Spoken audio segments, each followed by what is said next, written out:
mama tata kojja njagala tuyambe tugere ku benganda bano abatwale njagala soke mbuze, are you living with any in-law at home right now?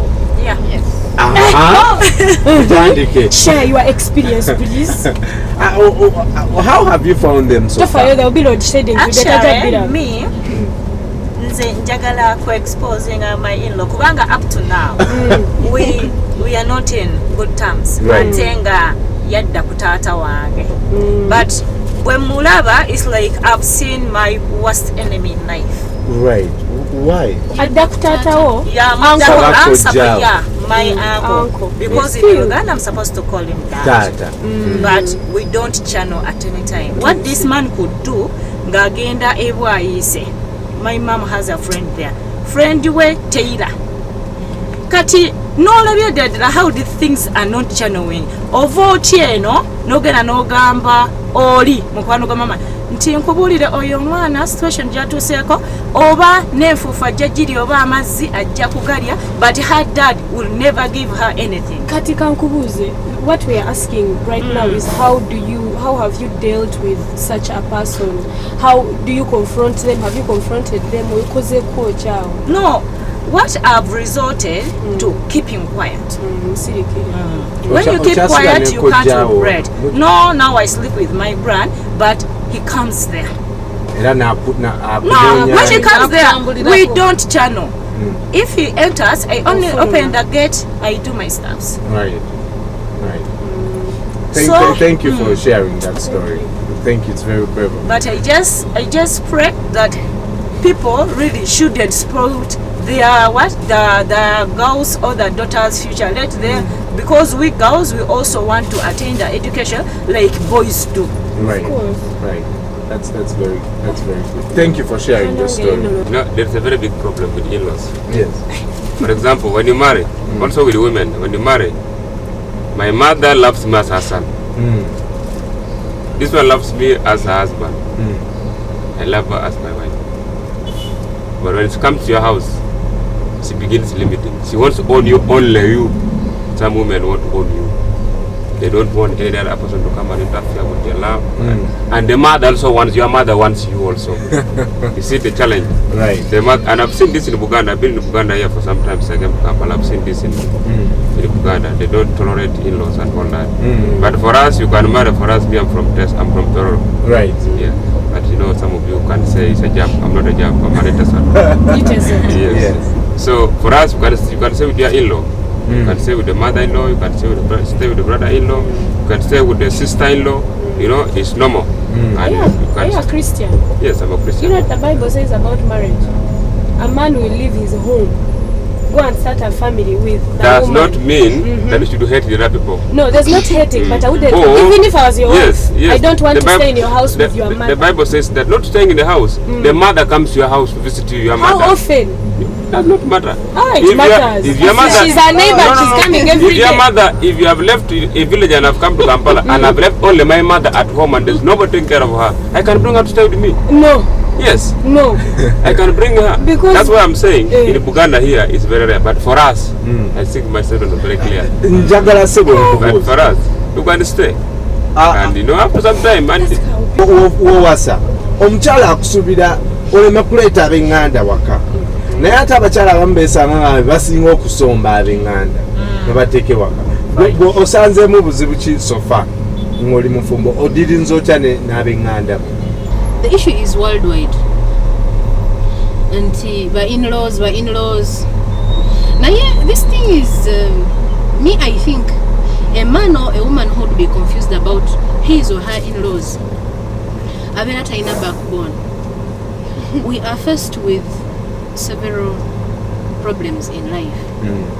When we produce children, kati Uganda eri sometime back population yali was here. Of course. Like it was easy, you would get water at a very cheap price. But now it is a world of competition. You train your child to fit into community and fight for services the healthy way. That's why you find ministers now who are 25 years old, 27, yet omuntu nga tayimirira nga kona kuwa MP ngali 60. What am I trying to say? Nti if you're a kind of person who takes decisions as you, ngato consultiza muntu mulala, let other people advise you. Na hii decision ebera iyo. If I'm a man, I have mubakazi bano bonna, I've decided to choose her to be my wife. That is my aunt. She's not ugly. Ono mchala, she's not ugly. Naye genda okulabanga I have chosen her. Atayinza okusanganga this one is more beautiful than the other one. Ate oli afuuse ki mukyala wange. It does not mean she's the most beautiful. Naye I have a choice to make era njikoze. Much as I did not have a choice to choose nti oba obeere mama wange oba taata wange. We don't have choices where we should be born. So time comes, mami wo aleta, you know, and she could be that kind of person. Aleta wolokoso. Now, if you had, you know, people saying we look for husbands who look like our fathers, and we also look for wives who look like our mothers. Kati mama baba ina wolokoso nofuna nomchala ina wolokoso. You will die.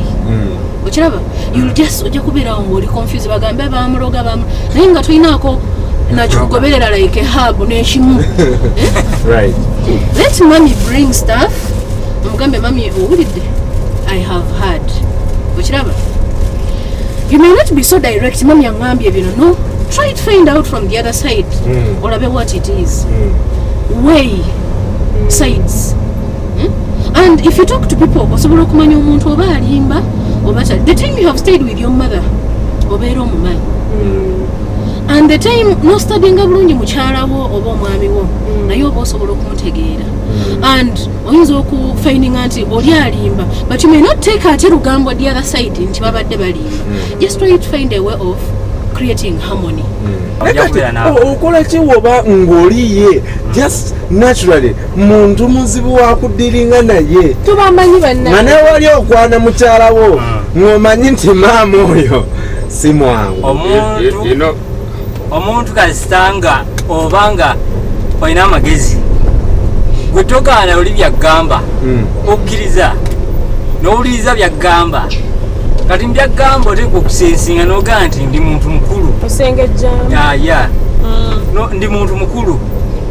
Mu bukulu bwange nsobola okunoonyereza ekisobola okukola ki ekikolo kwe kiva era n'okomekkereza ng'okifunye bw'obanga n'amagezi. Bw'obanga tolina amagezi osobola okubuguumirira olw'olugambo olwo okukakkana ng'omukazi agenze ate oluvannyuma ojja kunoonyereza olabe ng'omukazi teyali mukyamu ate ne nnyoko mukyawagane. I think mothers in law abajja enkya. Let us try to be just a little different. Just like we have loved our sons and we've loved our husbands.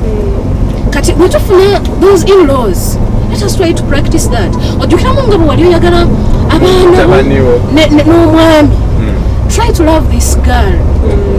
Kumulagale. Summarizing the bulungi. The same love you have for your son, I think should be the same love you have for your daughter, and vice versa.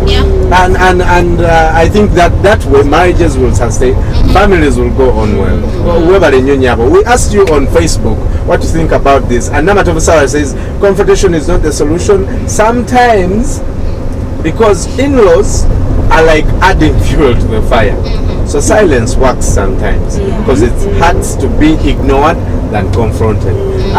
Views nyingi nyo twafunye over 40 comments. We can't read all of them. Nze ndina opinion eyanga ate nze waliba in-laws abali impossible banange mulabe in-law no mwino sketch.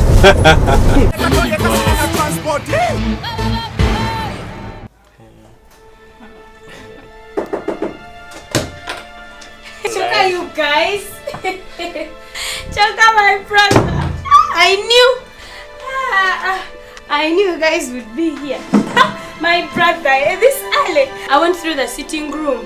No one was there. I was like, my brother might be in this bedroom with a wife. Chimuramu. Mnange, there was jam in town. There was a lot of jam. Nela, I feel so tired. You push up. Push up and... Okay, let me sleep actually in the middle. We sleep together. Push up. Today there was jam.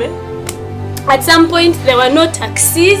I swear, there were no taxis. Then I got, you can imagine, I walked from YMC Like from YMC to KPC. You guys have decided to sleep.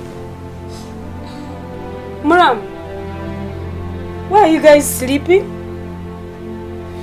Anyway, I want to end up having care. Let us sleep. Nange. Sleep well.